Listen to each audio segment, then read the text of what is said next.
tungkol sa isang manipulative Grabe yun. sad boy na ayon pa sa mga netizens ay tila tinutukoy nito ay si Aroy. Dominic Roque. Tila lalo ngang lumalaki ngayon ang issue tungkol kay Bea at Dominic dahil pati nga mga kapamilya at malapit sa dalawa ay nakikisali na sa hiwalayan ng Ganun engaged talaga yan. couple. Bardagulan talaga yan. So what is up? So since kahapon na ibinalita nga or inano ni Boy Abunda yung hiwalayan ni Bea Alonzo at Dominic Roque. And yeah, shocking talaga yun kasi ikakasal na sila men pero hindi natuloy. So ngayong araw ay meron tayong nakitang video dito mula ito kay showbiz.net. Actually, nalaman na natin na naghiwalay na nga si Bea at si Dominic at hindi na matutuloy yung engagement nila. So na-curious lang ako dito kasi ang video ito ay merong title na Kapatid ni Dominic Roque may patama kay Bea Alonzo or question mark. So it means question mark. So dito pa natin malalaman na panonoorin natin, okay? So first time ko lang ding mapanood to kaya di ko alam kung anong laman ito matapos ang paghihiwalay ni Bea at Dominic. So marami din talaga na ako curious dito kasi baka nga meron tayong makuhang info dito, di ba? So dapat isagad na natin yung pagiging maritos natin. Maritis or whatsoever.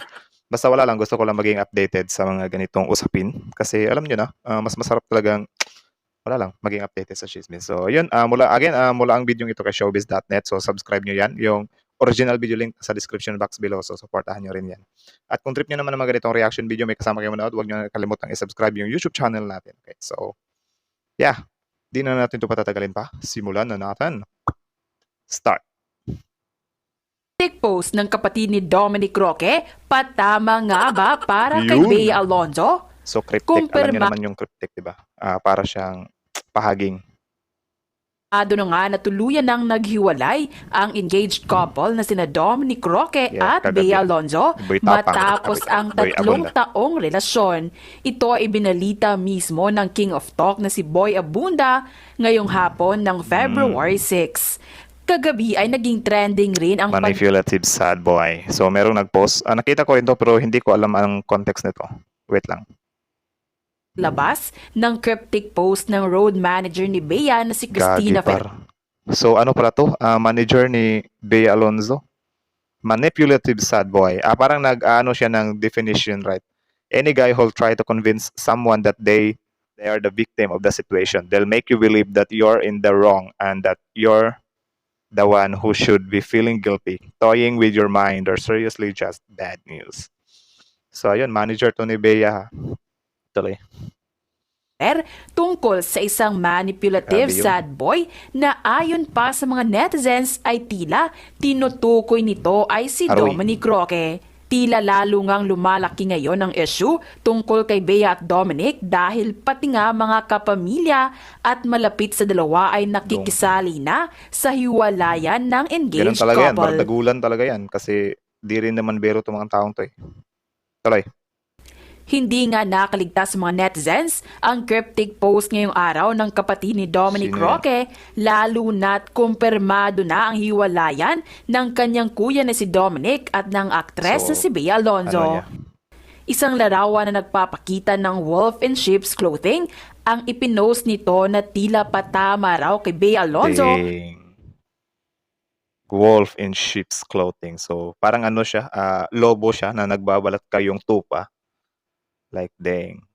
So maybe ang ibig sabihin nito ay something na nagmumukha kang nagmumukha kang mabait or yun nga, parang nagmumukha kang mabait pero ang sama naman ng ugali mo kasi ang nature ng sheep is parang known siya as hindi siya gaanong papalag or mabait siya. Tapos yung wolf ay sobrang angas or whatsoever. No, tapos yung wolf ay masama dahil yun, aatakihin ka talaga whatsoever. Pinagsasabi ko. Tuloy. O sa kampo ng aktres. May kanya-kanya namang interpretasyon ang mga netizens sa post na ito ng kapatid ni Dom. Wolf in sheep's clothing means someone is pretending tipong this is what that person shows or perceives but in reality iba Yun ang lang. ugali. Is his sister insinuating something? The phrase Sister wolf in babae ito. Okay. sheep's clothing is a metaphor used to describe someone who appears Yeah. harmless or innocent on the surface but is actually dangerous, deceptive, or malicious. It suggests that the person is disguising their true intentions or nature in order to gain trust or Meron din namang advantage. mga hayop na ganyan, ginagawa nila yan. Tapos yun nga, basically kasi yung mga ganito ay ikino-compare talaga sa tao kasi tao yung mas malakas or mahilig magbalat kayo or yun yung tinatawag natin na pakitang tao, di ba? So, yun. It is often used to warn against trusting someone solely based on their outward Yun appearance lang. or behavior. For me, it means wolf in sheep clothing o balat kayo, Tama. ang bait o ang amo sa panlabas pero scary ang panloob. Pertaining to whom for Bea? Grabe Hindi yung naman sa ganun, men. Grabe talaga yun. ayon ang mga netizens sa tila pangingialam ng parehong kampo ni Dominic Roque at Bea Alonzo dahil baka ito pa ang magiging dahilan sa tuluyang hindi pagkakaayos Tama. ng dalawa. Malaki din naman ang possibility na makakaapekto talaga yun, men. Yan din kasi yung isa sa napakapangit na pangyayari kapag halimbawa couple kayo tapos dinala nyo yan sa social media.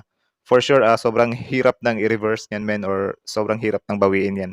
Kung maging okay man, sobrang pangit na kasi nga parang sinaktan or nilait nyo na yung isa't isa, di ba? So, parang tatatak na yan. Tapos, kung sakali lang na maging okay kayo, anytime na meron kayong kunting pagkakaintindihan, automatic na yun, trigger point, tapos balik dun sa time na yun. So, masisira at masisira talaga.